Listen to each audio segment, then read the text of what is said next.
Welcome to the Glamping Guy Podcast, Episode 3. So we managed to get enough people to believe in us that we were going to create something amazing that nobody had seen. And when it launched, it just blew up. And that's how our social media really gathered momentum. And it is still today how we do stuff. Hey, I'm Chris Jupe, the Glamping Guy, and boy, do I have a podcast for you. This is the Glamping Guy Podcast. I'm here to help landowners develop safe, legal, and profitable glamping operations on their private property. And today, I bring you Derry Green, the visionary owner of the Secret Garden Glamping in the UK. He's been on TV, he's had articles written about him, and boy, he books out a year or two in advance. And it all started off, he shares a story. It started off as just a fun project with his kids during the COVID epidemic, or the lockdown, I should say. He needed something to do, needed something to build, so he built a glamping operation. And that has turned into a phenomenon that has gathered 1.2 million followers on social media. Man, he gets bookings up to 2 years in advance. I asked him how in this episode, and he goes into detail about how he did it. He also goes into the phenomenon of user-generated content to create buzz about his venue that cannot be ignored. He talks about the importance of authentic, aspirational content that has helped turn the Secret Garden Glamping venue into everybody wants to stay there in the UK. It's not even in a place that's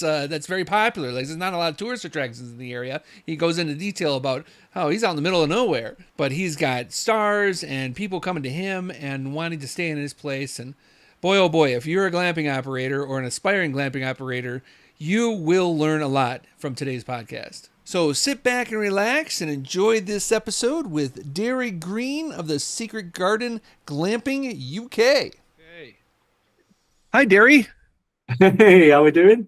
Yeah, I'm doing well. Thank you for joining me on the Glamping Guy podcast. The segment is actually Glamping Masters, and I love it because a couple of years ago when I started Glamping Guy, I honestly felt a little bit sheepish about calling myself the Glamping Guy because I knew there's a whole bunch of other Glamping Guys out there. The domain was available, and I grabbed it, and here I am starting my new podcast. So and meeting people like you that are just crushing it in the glamping industry.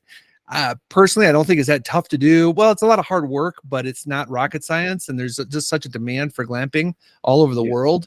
And people like you are just doing a unique and just a very good job, and people's eyes are on you. How does it feel to have all these eyes on you? Do you know what? It's overwhelming at times because, you know, like you, I knew nothing about the glamping industry, 4 years ago now. When I first, I accidentally fell into this. It was never something I planned to do. But it's an amazing industry to be involved in, and to get to the point where we're at now is phenomenal. But it's great having those opportunities. But yeah, a lot of pressure, to make sure that we fulfill all the expectations of not only our guests but our audience online as well. So yeah, it's a lot to take. Yeah, our journeys are very similar, actually, almost timeline wise. It's a very, like, we dropped into it. I put my first tent up in 2019. I think yours was in 2020 or 21, and that's really when I started getting serious about this. Like, oh, this is making very good money, and then just trying to figure it out as I go. And I found that was your story too. We met each other in another podcast where we were both guests at the podcast, and I was like, boy, this Derry guy, he's a brother from another mother from the UK who did it about the same timeline. Let's hear about you. Let's hear about who you are, about your family, how you rolled into glamping, and let's hear your story. That's what I think my listeners are most interested in. Yeah, well, it is. So this goes back to 2020. So that's when I all started. So when COVID first hit. So pre-COVID, I used to have a transport business based in Europe. So I'd spend a week in Spain or France and a week here and coming back and to all the time. Now in England, we had quite strict lockdown measures, and Europe did as well. So I came back on, I think it was around the 16th of March. Fully expecting to go back to Spain 10 days later, which never happened. We went into quite a strict lockdown, and I was stuck at home with my two young children at the time, Sophia and Noah. And we had nothing to do. You know, we were stuck at home. We weren't allowed out. We weren't allowed to roam free. So we just spent all our time in the garden. And it started as a camping trip on the lawn with a little 2-man tent that I had in the garage with a load of dust on it. And we had that camping trip that first evening. But waking up the next morning on the wet grass, it wasn't very exciting for him. And I thought, you know what, we can do a bit better. So the next day I built a kind of a small deck to put the tent on for the next night. And then as days turned into weeks and then into months, we just kept doing a bit more each day. It was to keep the kids entertained, find things for them to do, but also for my own kind of mental health was keeping my mind occupied, because my transport business was gone. You know, all the bookings that we had for all of summer had all cancelled. You know, nobody could travel, nobody needed us transporting. So yeah, and I always say it's the same thing. It's like a project that got out of hand. So we basically at one point moved the whole living room into the garden and spent all our time there. And by the end of the first lockdown, I'd created what I now know to be a glamping pod, you know, with a full outdoor area, a place where me and the kids spent all our time. And that was it. You know, it wasn't anything more than that. But I was contacted by a media outlet to do a story on what a dad had built in lockdown for his kids. So in the UK, everybody was building like home bars and gyms and things like that. And it was just a good news story. So there was a photo of me and my son and my daughter sat in front of this glamping pod that I'd made in the garden. And I thought nothing more of it. But that article went viral online of what I'd done. And people started messaging me through Facebook asking if they could book it for a holiday, which at the time seemed crazy. I was like, why do you want to come and stay in my garden? But I had no business, no job. And I thought, you know what, there's no risk. And I listed it on Airbnb. And within 2 days, it was fully booked for 2.5 years in advance.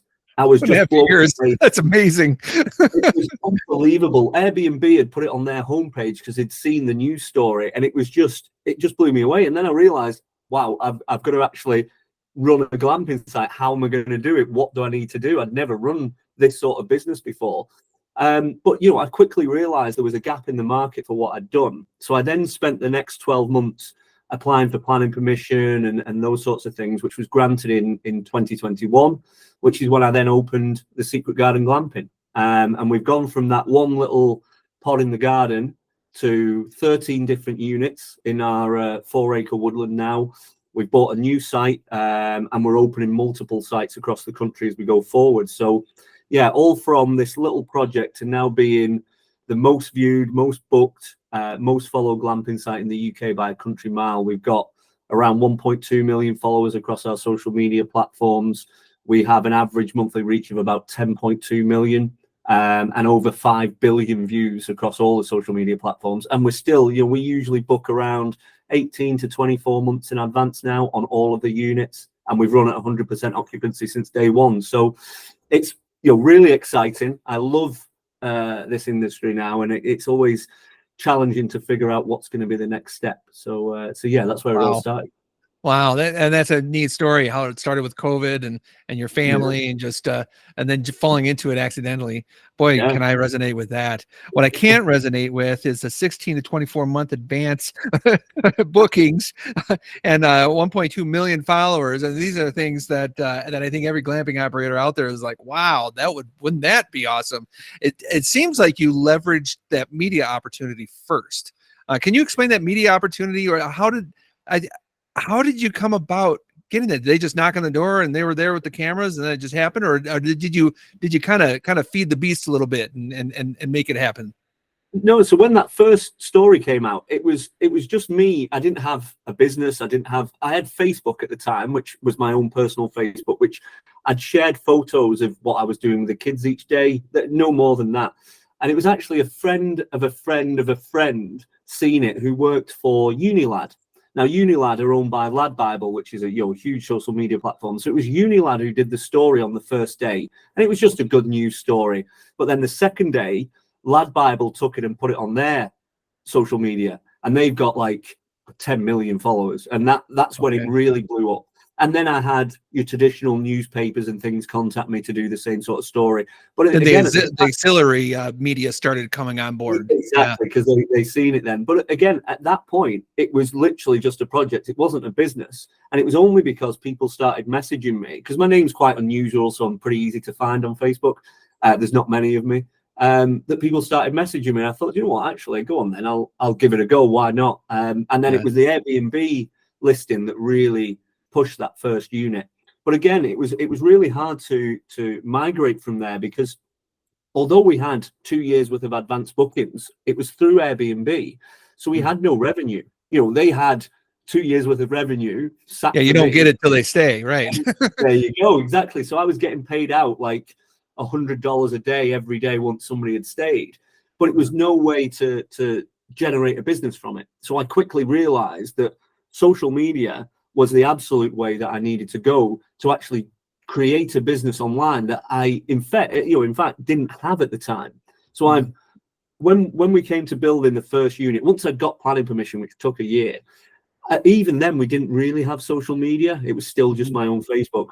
But I realized, we had this planning permission, but I had no capital to build anything. I had $100 a day coming in from Airbnb. That wasn't going to build a $20,000, $30,000, $40,000 unit. So I realized, actually, I can leverage social media and do it as basically what crowdfunding is.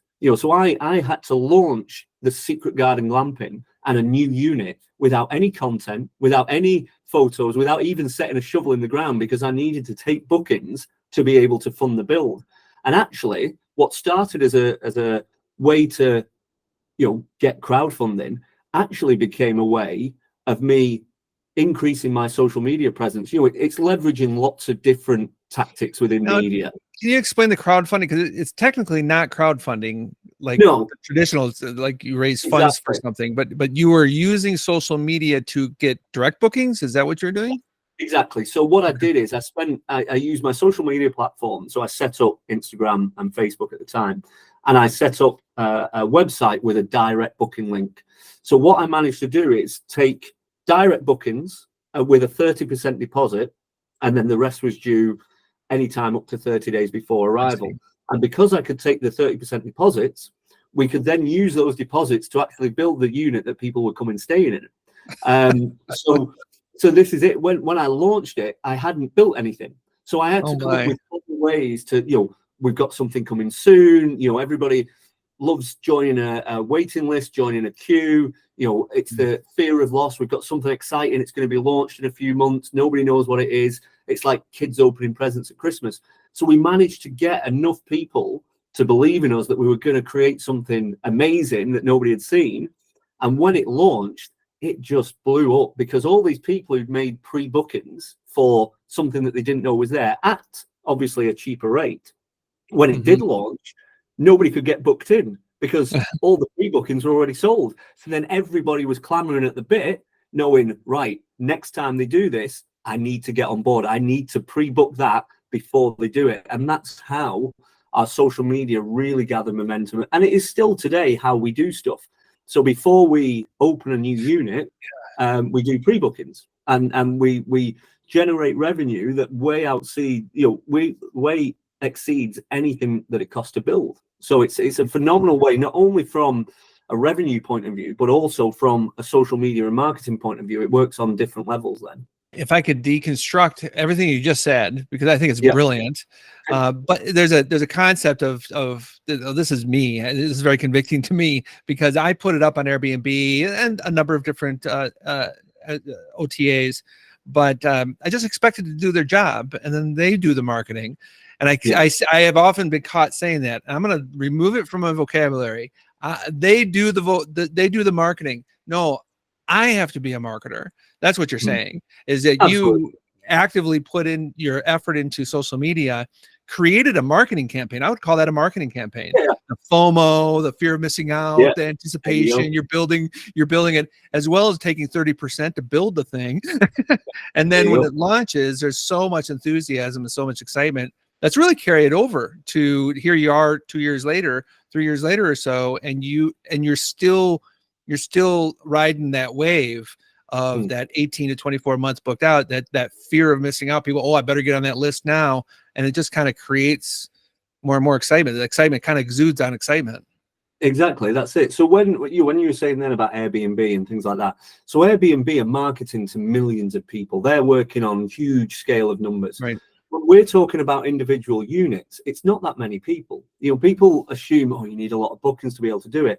I only need around 160 bookings per year for that unit. So when you bring it back to that level, all you need to do is get 160 people to believe in you out of millions that are on social, or billions that are on social media.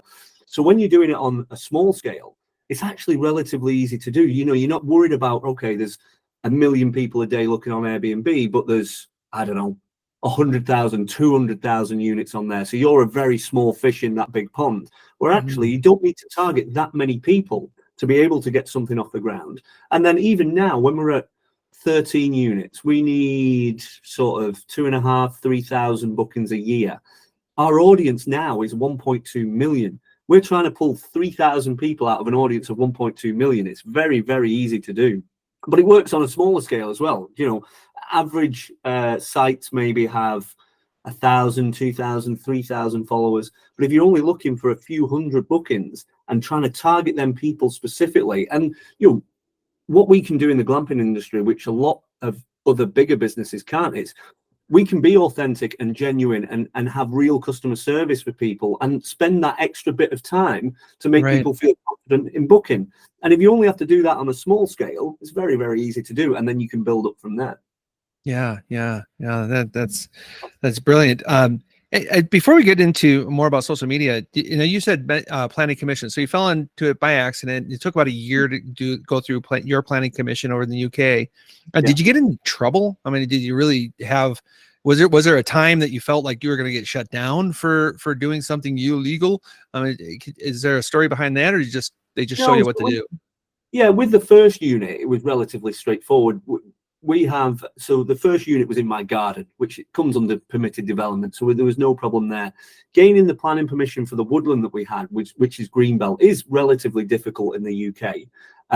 But actually, once we got the planners down here and they understood what my vision was, because in the UK, what tends to happen is you'll have 6 or 7 pods in a row on an open field, and they're quite boring. So when it came to a woodland, they assumed I was going to cut down a big section of the woodland to put these units in. And once I got them down here and explained, no, I'm not moving a single tree. If I need to move something, I'll move the unit, not the tree. And we have all the trees growing through the units and through the decking, so we're not interrupting the woodland at all. Once they understood that and got the concept, they were pretty on board. And the piece of land we've got here, without underestimating it at all, I would describe it as one of the worst locations to open a glamping site in the UK. We've got a piece of woodland next to a motorway, so a highway, by an industrial estate with no tourism in the local area whatsoever, no places to visit. So it is one of the worst locations. But what we've done is created a destination rather than an accommodation. Oh, yeah. So again, the local council were really on board to be getting tourism to the local area and jobs for the local area and these sorts of things. So it can be very difficult. My journey was relatively straightforward in the grand scheme of things, but it is harder as you go forward. 2 takeaways there that I want to emphasize to my audience there.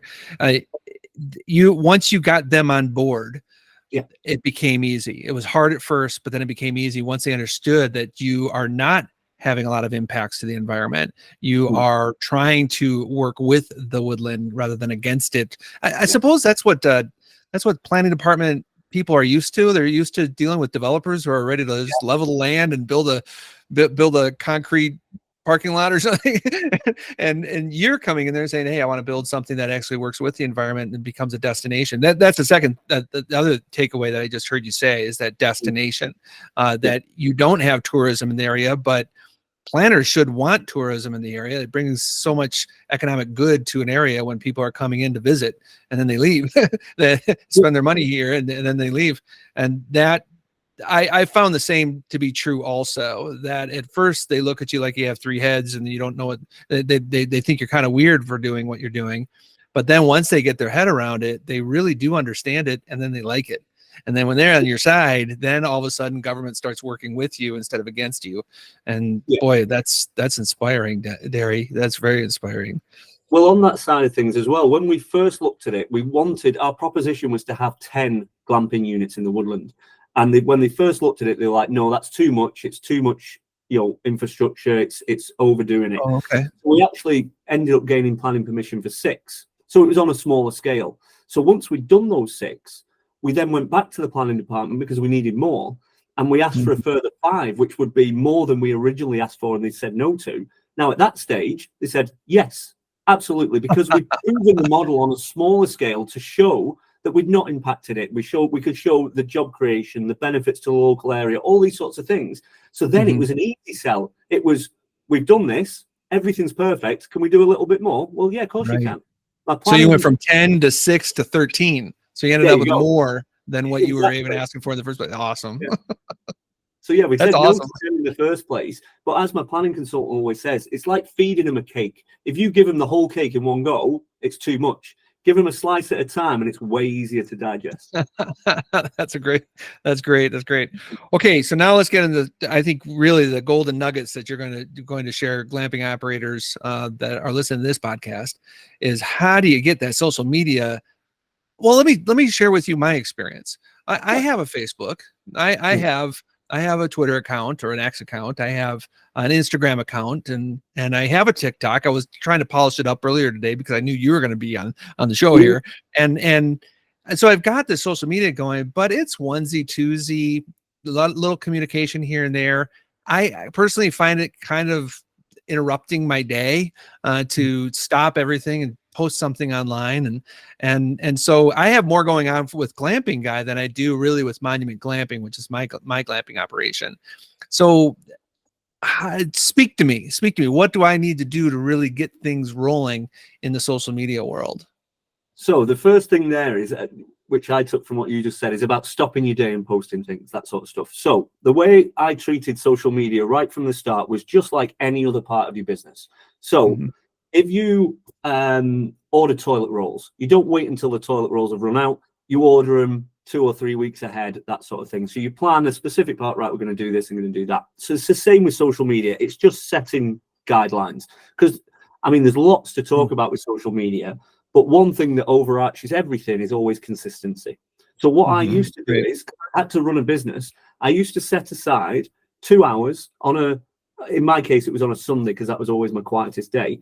I'd set aside 2 hours to plan my whole social media for the week, and I'd schedule it. Facebook, Instagram, they provide great tools within the Meta Business Suite to be able to do this. So rather than what tends to happen is people get stressed about it. People get worried. Oh, I haven't posted today. I haven't put anything on today. All this sort of thing. Just that's me. That's me. So it's been a few days. I got to get. Yeah. Well, if you're sat there if you do your accounts for an hour or two on a Wednesday, from 10 till 12, well, from 12 till 1, do your social media. Plan the following week. So schedule some, whether it be every day, every couple of days, whatever it might be, and you can sit and have some headspace to do it. What tends to happen is people do it. Oh, sugar, I haven't posted anything. Right, I'll just put something together. Now, the more effort you put into it, the better it becomes. It is as simple as that. It's like anything you do, you get better as you go forward. When I started in social media, I had Facebook. That was it. And I used it to say happy birthday to somebody when Facebook reminded me to, or to post some pictures of the kids. I had no knowledge of social media, but I realized that it was a massive tool. So trying to work that out. And it started off on a small scale. I had, I think, maybe 80 followers at first, which was just my friends and family. And then it kind of spread from there. And I got better at doing things. I worked out, what do people comment on more? What are people looking for? And this has changed over the past 4 years dramatically, because what I did 4 years ago is nothing like what I'm doing now, because of algorithms and things like that. But overarching, consistency is key. And it doesn't matter if you're posting every day, 10 times a day, or once a week. As long as you do that consistently over a period of time, it's compounding. It goes up and up and up. So when you get to like the audience we're at now, because we've got so many, even more see stuff, and then even more, it's like a snowball. It's gradually rolling. So it'll start off quite slow, but then it will get to a point where it's building its own momentum. So if you've got enough content, let's say you've got 100 pieces of content. So in the space of a year, you could post every 3 days, let's say. post every 3 days. Don't post Monday, Tuesday, Wednesday, Thursday, Friday, and then nothing for a week. That's the worst thing to kind of affect your algorithm. Yeah. That's convicting. That I'm hearing you, man. I'm hearing you because that's what I do. Is I get all motivated and pumped up, and then I just shotgun everybody with a bunch of posts, and then I go silent for a couple of weeks while I'm busy building a tent or something. Yeah. So the way you look at that is all that effort you did for those 5, 6, 7 days, whatever it might be, is then washed away by the 6, 7 days of doing nothing. Because Facebook and Instagram, ultimately, they're learning what you do, what you post, who likes it. All of this takes time and it gets better as it goes along.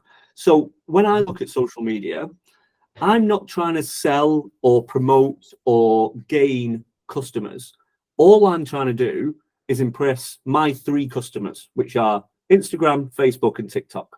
Because they don't care what your content is, what you're doing, anything like that. And if I try and target 1.2 million people, it will take me the rest of my life.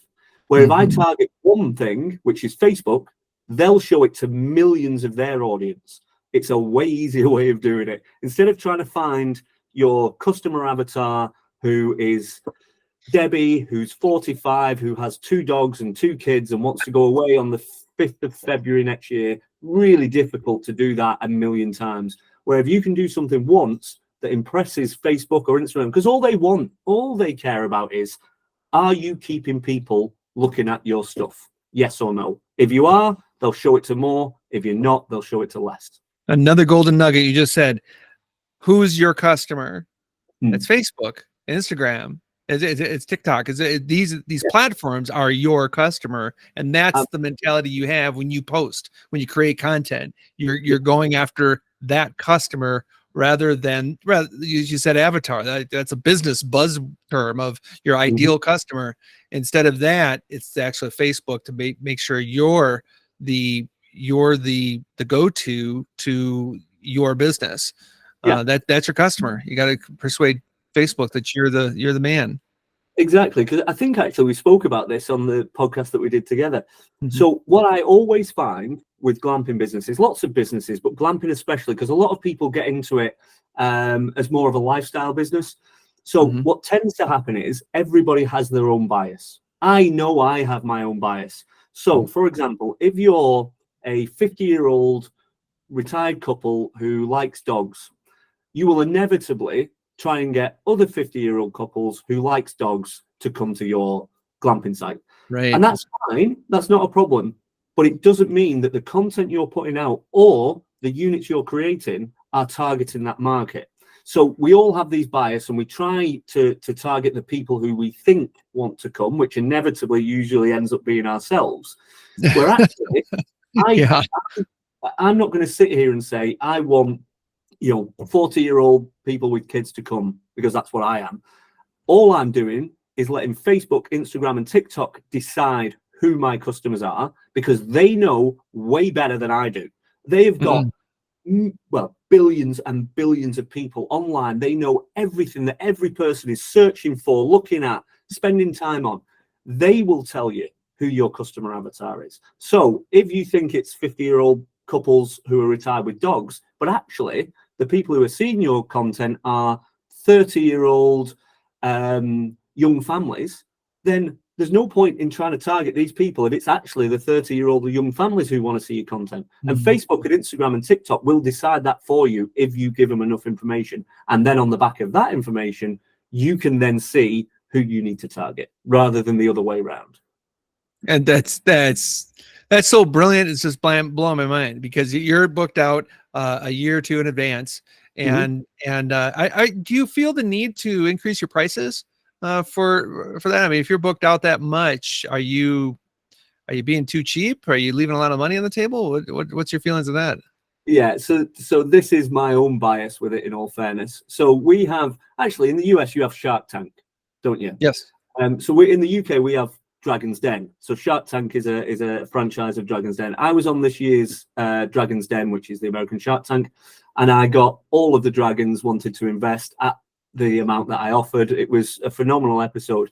But on there, it came up about my pricing, because the dragons, or sharks in your case, said, Well, if you fully book, you're too cheap. Now, I totally understand that, but there is reason behind it. So when I started this, I started it for my children because in the UK, we have really strict rules around taking kids out of school and when they can go on holiday and that sort of stuff. And it is grated on me for the past 10 years about me getting ripped off in the summer holidays, spending 2, 3, 4 times what it should cost to go away because they know I have to.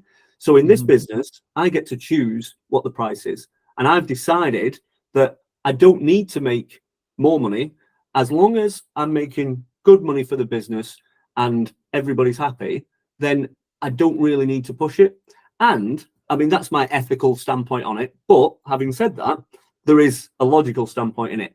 So because we're booking all year round, 365 days a year, where people have this scale like Airbnb do, you know, the peak seasons, things like that. So you charge more in summer, charge less in winter. My nightly rate is identical, whether it be a weekend in the summer or a Tuesday night in December. It makes no odds, it's the same price. And because of that flat rate, my average booking value is way higher than anybody else in the market because we book all year round. And because of that, we can then employ staff all year round. We can create full-time jobs rather than part-time jobs. It's easier to plan ahead. There's lots of benefit to having, you know, this model as opposed to the famine and feast model. And it's hard at times as well with different things. But the way I like to work it is I want as many people to enjoy the space for as long as possible. And if I can give them the opportunity, and that's how much would I ask myself? How much would I pay to be booked out for a year in advance? Yeah. Well, you know, maybe that's the difference. You know, I'm trying to get as much as I can for a nightly rate. Why not just make it all the same? And that seems to be working. Do you think that actually adds to your bookings? You get more bookings because everyone expects the same price? Well, so the prime example is summer. So we're in the school holidays at the moment. My kids go back to school next week. So predominantly in the school holidays, it's families with young kids. That's who comes. Right. And what tends to happen is because we haven't ripped them off in summer, mum and dad and 2 kids will come in the summer holidays. But then mum will also come back with 3 of the other mums from school in December, in what would be low season, on a Tuesday and Wednesday night, because they've saved a little bit of money here. So instead of getting 1 booking from each customer, we're getting 2 or 3 or 4 bookings from each customer because inevitably they can afford to come more than once. So it then fills it. So those 2 bookings, 1 in summer and 1 in winter, an average price across them works out way better than the high price in summer and the low price in winter. So we never discount is another thing, but it's because we have a set price all year round. So you don't give discounts either.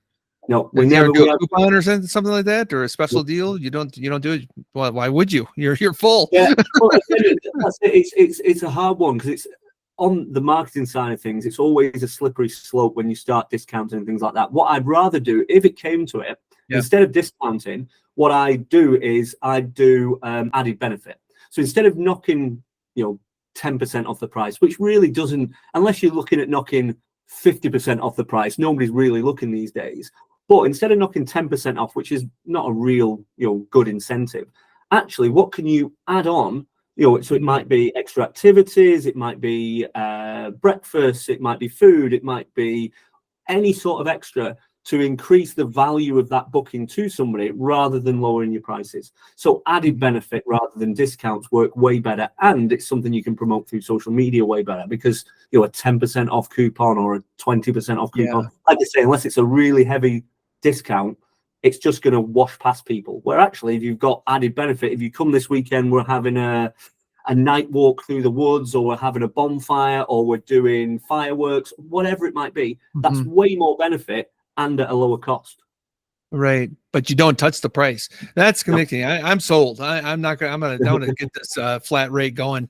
But you don't ever like if you had a cancellation last minute, you don't drop the price for a quick booking or anything. You don't play those games. The dynamic pricing game is so out there with short-term rentals. I mean, people just expect the prices will vary based on demand, and that's what I tell customers when they ask me, the price change. Well, it's dynamic. I get the sense my customers don't really like that. I was going to say, yeah, people, what you'll tend to find is people will put up with a lot of things, but if they have the option to not put up with it, they will, and they'll go. So you're right. I don't know anybody who likes dynamic pricing because it never feels like it's in your favor, ever. Yeah. It always feels like it's the other way around. That's a very good point. They never feel like they're getting a good deal. They feel like they didn't get a good deal. Yeah. Exactly. So it never leaves a good taste. But if there's another option to get away from that, then they're ultimately going to take that choice if they have it available. So I always find, like I say, added even with cancellations, although we very rarely get cancellations, if we get one for now and it's for today, because of the size of our audience, people are clamoring to get here. So we've never run at less than, well, actually, in cash terms, we actually run at 104% occupancy, because when we do get a cancellation, deposits are non-refundable, but we still sell the booking on. So in cash terms, we run at 104%. In booking terms, it's 100%. So yeah, we've never done anything. And again, you're in such a sweet spot in the glamping industry. You're running 104%. Nobody does that except Denny. See, again, on that, you want a cancellation, for example. If I was to discount it, and let's say your original price was $200 and you discounted it down to $100, let's say, and it's going to cost you $50 or $60 to change that unit over, clean it, all that sort of stuff. So you're making $40. What I'd rather do is take that day and find somebody, friends, families, influencers, whatever it might be, who can create content in that unit that's going to be worth more than $40 to me, because that's all I'm going to make out of it, $40. So can I clean the decking better? Can I do a little mini refurb? Can I add new features? Can I do any of these things in that time that's going to benefit me by more than the $40? The answer is probably yes. I see. Yeah. So you just take advantage of the open time to beef up the place and make it better. It is. Yeah. You think for the next guests who are coming, because I always say the same thing, which it does get forgotten about, especially over a period of time. The guests that are arriving at this site today, in theory, to them it's the opening day. So although it's brand new, it's the opening day. Yeah. To me, it was the opening day 4 years ago, and after 4 years, maybe things, maybe there's a fence post that's been left to one side. It can be all these sorts of things. But to that guest, it's the opening day. So every day has to be as good as that first one. So if you don't have somebody booked in, or there's something that changes, make it so it's that first day again. That's how it needs to be every day, because every customer sees it as that. And if you're running at 70% or 80% because you're a bit bored today, or you've not really had the maintenance team in, or the cleaners have been okay, use that time to benefit the next guest coming, because that next guest could be the one that says to 50, 100, 200 other people on their social media how good it is. So this is another thing, sorry to kind of divert, on social media. The main, or one of the big things that we've always done, is get other people to do the hard work for you. Like I just said, I target Facebook, Instagram, TikTok. My customers who are coming here on a daily basis. So today we've got around 60 guests on site. And if they've got, say, 500 friends on social media, something like that, that's 30,000 people that could potentially see my site today if they share content. So I give them as many opportunities as possible to share my content for me on my behalf. So when I go to bed tonight, there will be people making videos, taking photos, putting posts on Facebook and Instagram about my site whilst I'm sleeping. And that's 30,000 new people who could potentially see it every single day. Social media, really. Yeah. 365 days a year, and it's that sort of thing. Giving the customers the opportunity to do the work for you is way easier. And this is, we can get into a longer conversation about why user-generated content is outstripping anything anybody else is doing, because this is where it comes down to reviews and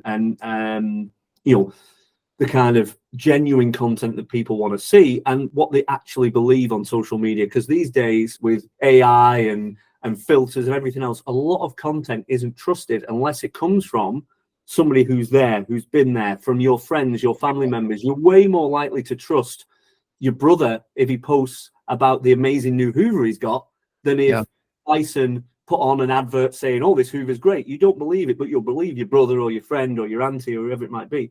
So that user-generated content is so vital in social media these days. It really does make the difference. Yeah. Yeah, that's excellent. That's excellent.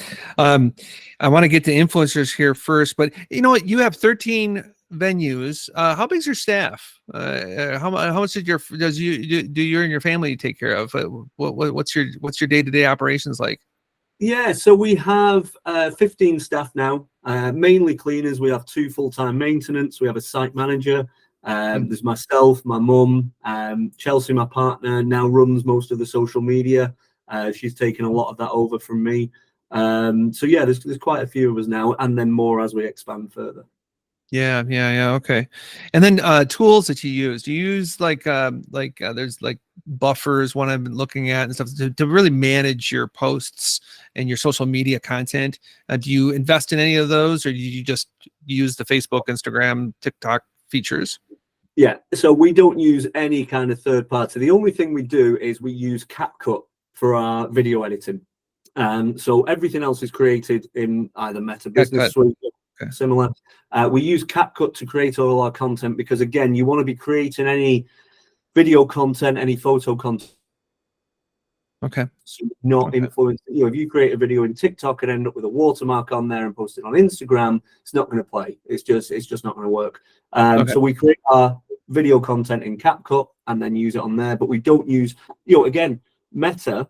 Their scheduling tools, the software they have on there on the back end, they try and give you all the tools for free. Well, I say free, nothing's ever for free. Again, ultimately, they want you to do well, because if you do well, more people are on their platform. So they will try and give you as many tools as possible to do this. And it's not overly complicated. There is a lot of complicated ways to do it, but it's as simple as sitting and scheduling, like I said earlier on, spending an hour or two once a week and sitting there dedicated as part of your business, just like you would with ordering toilet rolls, doing your accounts, paying the staff, whatever it might be. It's just another part to schedule into your day. Okay. Now let's talk about influencers. I am an influencer in my family. We haven't quite figured out a way to connect. But how do you deal with influencers, and is that a third party? Because I know there's third party connectors, or people can connect or hire a manager or something like that. People are much more into the media world. But how do you do it, Derry? How do you get into the influencing world? So with us, it's actually the opposite effect. So because we have such a large profile, we have lots and lots of influencers, celebrities, things like that, who want to create content of being here. So instead of us having to pay them, they're actually wanting to pay us. So you're kind of the influencer in their world. Yeah. They want to be seen here. They know that, everybody knows they can't get in. So they want to be able to skip the waiting list. They want to be able to get in and not wait 2 years, these sorts of things. So we have the opposite effect. Now, having said that, we, even with the size that we are, have never really found large benefit in using large influencers or celebrities across our social media. Because what we tend to find is, with celebrities and larger influencers, the people who are following them, you think if somebody has 1 million followers, you think, oh, well, if they come and stay, we must get a load of it. It doesn't convert, because those 1 million followers are following that influencer or celebrity because they like them as a person or what they're doing. And yes, they might like glamping, but we've never seen a connection between a large audience growth by having these people in. What it does do, in all fairness, is it adds credence to your product. So if you've got celebrities and influencers staying on a regular basis, actually it must be quite worthwhile. So it's less of an audience thing on social media. So don't expect, if you've got an influencer who's got 3 million followers, and just to outline on that side of things, you do need to check into them, because there is so many influencers out there with 3, 4, 5 million followers that are all bots based in China or Romania or Russia. Do not look at the size of an audience and think that'll equate to ours, because it never does. Now, when it comes to influencers on the other scale, which I think there is a lot of benefit in, is the micro and nano influencers. Because like we just said a moment ago about guests who are coming staying, every single person who comes and stays here is an influencer to somebody. So I influence what my mum or my brother or my friends think, if I say, I had the best time at this hotel, this restaurant, this bar, they will think, oh, well, if Derry had a good time, I probably will. So I'm influencing them on a small scale. So with nano influencers and micro influencers who've got a few hundred, a few thousand followers, again, you're never going to get their audience over to you. Maybe a few, but not. We're not looking to gain audience from an influencer. That's not what we're trying to do. What I see the benefit in is the content they create. So if you have an empty night on a Tuesday in April that you haven't sold, I would absolutely offer that to anybody, whether it's an influencer, a friend, a family member, whatever it is, and just say, listen, whilst you're there, create a couple of videos. And you can, this is where I tend to find with social media, everybody can, post a picture or post a video. It's creating that content, which is the real hard part, which is the key. Creating content is an art form, and we do all our own content creation here. But if you struggle with content creation, if you're worried about how to edit a video or what music to put on or what captions to put in, if you get an influencer who's pretty good, it might be a niece, a nephew, an auntie, an uncle who's good at making videos when they go on holiday. Get them to create some for you. So what the benefit you get is content that you can share on your own social media platforms. So that's where I see the benefit in influencers is being able to use the content that they create to advertise your business, not in the numbers of followers or reach that they're going to get. Although again, if they post on their own social media, on Reels, on TikTok, on things like that, they might get your post a huge reach. They might get out there, not to their general audience, but to another audience.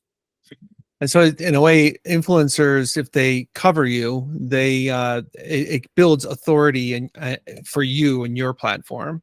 Not so much numbers of people following you or bookings or things like that, but you build your own authority because somebody else is talking about you.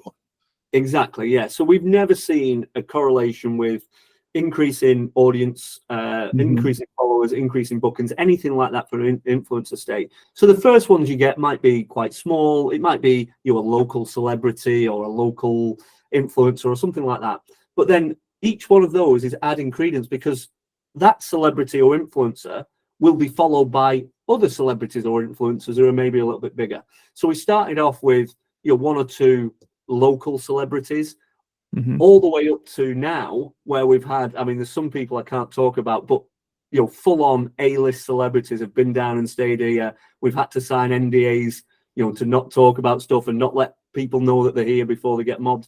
And that's because it's this gradual thing. They've seen it because somebody else has seen it, because somebody else has seen it, because somebody else has seen it. So there's this kind of ladder as you go up. And when you get to really large celebrities, I do believe there's benefit then, because then it's like, oh, well, such a football player's come and stayed, or such a singer's come and stayed. There is some credence in that as a business, and I think that's something you can promote. Right. And you know what? One thing you said in the other podcast that we were on, you said something about you never post to get bookings. Can you comment on that? Because I think that was profound. That's what I learned last time I talked with you. So social media these days, TikTok has really pushed this to the forefront. People do not like being sold to. What people use social media for now, which has changed a lot over the years, people use it as a way to relax. You get home from work, you've had your dinner, the kids have gone to bed, you want to sit and you want to see a funny video of a cat falling over, or you want to see some content of who's in the election race or whatever it might be. You don't want to be sold to in your what is now deemed to be with relaxation time or even hobby time. It's kind of that crossover. So people don't want to be sold to. So on TikTok specifically, you can see an advert a mile off and people will flick past that instantly. So, the audience is getting very clever. If they think they're being sold to, they will leave. Absolutely. So what you're trying to do is create benefit to watching your content that will then lead them to your site, your Airbnb listing, your website, whatever it might be. And you can do that in several different ways. The way we do it is basically aspirational content. So we want them to think about, if they're sat at home on the sofa after a hard day of work, we want to show them content of picturing relaxing in a hot tub with some nice drinks and spending the weekend with the family, roasting marshmallows, that sort of stuff. We're not overtly selling to them. We're just showing them that you could be doing this. We're not saying you have to, or saying, the worst things are, discount, book today, dates online, whatever. Those things people will not look at. The other way do you even not put the book now button on the bottom of a post? Do you even resist doing that? Very, very. I'm trying to think of any instance that I have done, and I'm sure there's probably one. But as a general rule, 99.9% of the time, no. Okay. The other way to do it is educational content. People lap up information. We're like little kids. We want to know. We want to know more. So giving people, again, not reasons to book with you, but reasons why you do things. So it can be that the reason why you started your site. It can be your thoughts on pricing policy. It can be your thoughts on your eco credentials. All these things are really interesting to people. Even the mundane stuff that you think is kind of day to day is really interesting to some people. And ultimately, absolutely, it'll lead them to where you want them to go. So it's, if you try and sell overtly online these days, and this is a big lesson I learned, because the content I used to create for Facebook and Instagram was very curated. I used to make these amazing long videos of drone shots and flying through, and it was beautiful videos. I loved it. And when TikTok came along, and it's these scrappy videos that are not on a gimbal, and they're just in bad lighting and things like that, and I thought, oh, this is awful. It makes my site look terrible. But actually, this is where the authenticity comes through, because with, what people are looking for these days, you cannot believe review sites. So TripAdvisor, Google, all these sorts of things, everybody now either gets a 5-star review or a 1-star. There's no in between. And we know the 1-stars are just annoyed. They just want to vent. It might be something daft, but it's the end of the world. The place was awful. It was the worst thing in the world. When it's not. It can't be. Right. It's not going to be that bad. But it's the same on the other end, because nothing is perfect. There's no way, if you've got 100 5-star reviews, it is perfect every single time. I'm not having it, because I know as a business owner, we don't get everything right every time. Right. So people have become disheartened with this 1 and 5-star. Now, what they want to see, which I don't want them to see, is somebody in the unit, when it's pouring down with rain, when the place is looking a bit of a mess, on a Tuesday in December, and it looks awful. I think, oh God, they haven't, I'd make sure the plates were all stacked nice, the floor was hoovered, and they haven't done any of that. But what the person watching that video takes away is the customers there are having a great time, even though it's raining, even though it's a mess. Well, if they're having fun and it's raining and it's a mess like that, then I'm going to have a great time in summer when it's going to be sunshiny and I'm with my children and we're going to keep it all nice and clean. What they're taking away from these really bad looking videos is how they're experiencing the place. If they're willing to share the content, they obviously had a great time and they obviously want to come back, which then gives you as the watcher, even if you don't know this person, it gives you the kind of confidence to say, well, that's a random person having a great time. I'll do the same thing. And we now create content to look like it's not our own content. So because that's where the user generated content that I was saying before is way more important than anything I can ever produce. We try and make it look great, but people know I could use AI, I could use a filter. I can. Well, it actually sometimes works against you, because I've oftentimes heard people say, well, I came, I saw, and it wasn't what I saw in the pictures. Yeah. So their expectations were higher than they really should have been. I'm trying to create pictures and hire in a professional and all that and make it look beautiful. But in a sense, it hurts me when it comes to reviews, or at least fulfilling expectations. Yeah, there is a place for that, and that place is your website. That's where that's your shop window. Obviously, everything on there is going to be beautiful. It is what it is. When it comes to social media, actually, what people want is authenticity. And genuine. That's the stuff that makes them feel confident in booking. Because too many people have, Insta versus reality. It's that saying that's always been there, for quite a while now. Is this is how it looks genuinely, and that's what people want to see. And if it genuinely still had a great time, even if it doesn't look the greatest. It doesn't matter. It doesn't matter. Right. No, it doesn't in the end. So yeah, I have 10. I'm taking notes here, Derry. I have 10 takeaways. Marketing campaigns, important. They need to understand, your customer needs to understand you. The destination point is an important one. Social media planning, consistency. I like your 2-hour Sunday idea. 5, my customer is Facebook, Instagram, and TikTok. 6 is a flat rate, going with a flat rate. 7, you talked about about tools like CapCut. 8, influencers, you talked about that. Don't post to get bookings. Number 9, and then number 10, authenticity is what people want. Probably make another list for my notes for this podcast, because this podcast was awesome. My second podcaster, and you really taught me on how to do things over here in Colorado. But then also anybody who listens to this podcast, I think is just going to glean a lot. My audience are other glamping operators, private landowners who are doing exactly what Derry and Chris are doing on the opposite sides of the pond. So this is awesome. So just on because I just wrote it down here myself, on the destination thing. So just to elaborate a little bit on that.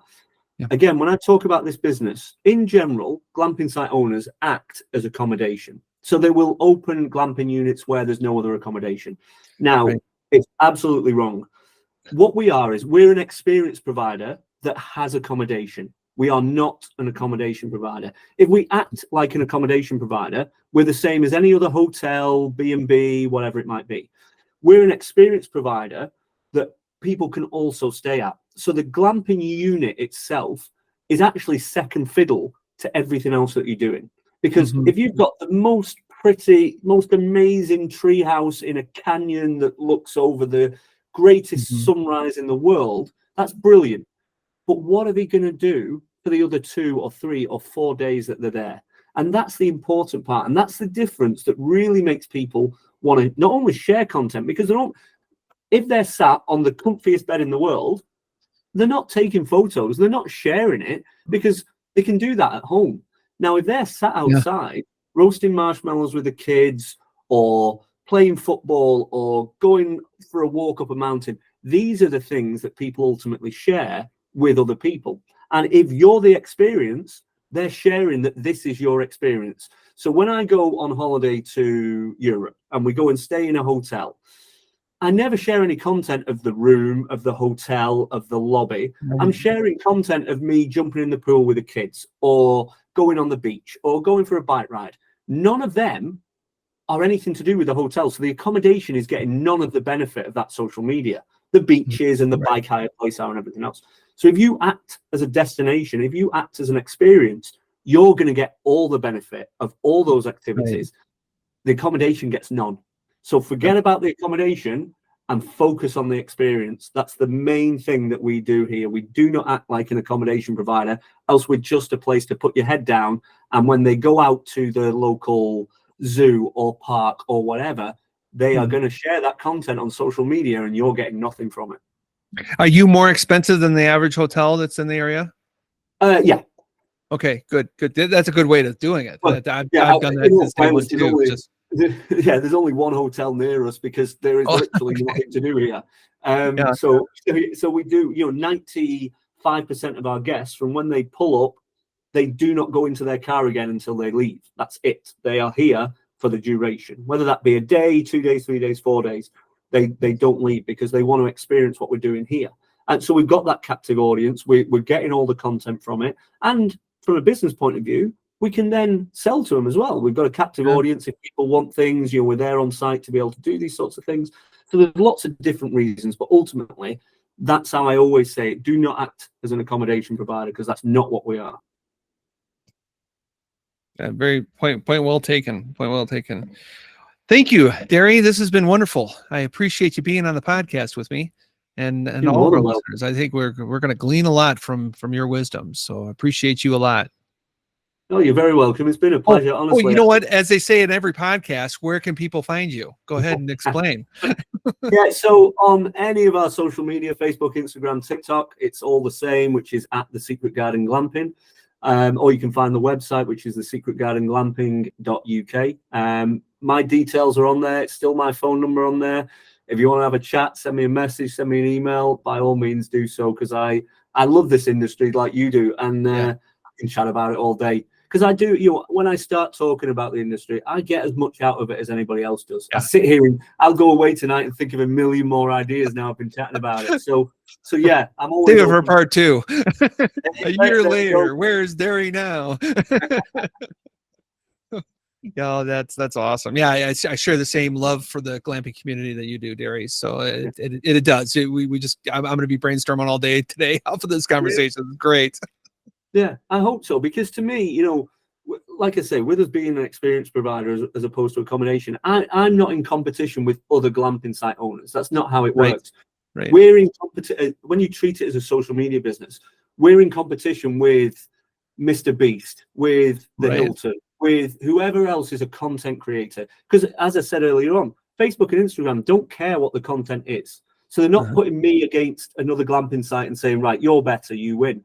I'm against anybody creating content. So the more people that can see content of glamping, the better. Because ultimately, if you get a really big profile on social media for glamping, inevitably they're going to find me as well at some point. So there's no lose for me. It's a win-win. And the more people that focus on glamping, the more the algorithms will show it to people, the more all of our content gets out there above somebody who's rating trainers or tables or train sets or whatever else it might be. So we're not in competition with each other. We can all do well in the content game. Absolutely. All ships rise with the sea. This is a wonderful sea we're in. All right, Derry, thank you so much. This has been awesome. You're very welcome. Take care. All right, bye now. Well, thank you for joining us on this episode of the Glamping Guy podcast. I hope you found Derry Green's journey just as enlightening and inspiring as I did. You can tell I was taking notes. They kept looking down. Look at this. If you're on YouTube and seeing this, I got plenty of notes written down to implement in my glamping operation, as I do hope you do so for yours. I mean, he turned just a simple activity with his family into a glamping operation that's the envy of many in the world. It's about creating unforgettable experiences and connecting with our audience. Hey, if you enjoyed this podcast, click a like and subscribe. I want to get up those algorithms and make my own impact on social media. So please do a due diligence of sharing and posting and liking and commenting. It does help. It does help a lot. And don't forget to go over to glampingguy.com and get subscribed there. I've got a lot of good things coming, and you want to be a part of it. Until next time, I'm Chris Jube, the Glamping Guy, helping you bring joy into people's lives. You're bringing experiences into people's lives. You're being creative. You're building safe, legal, and profitable glamping operations on your private property for the good of the world. Happy glamping, my friends.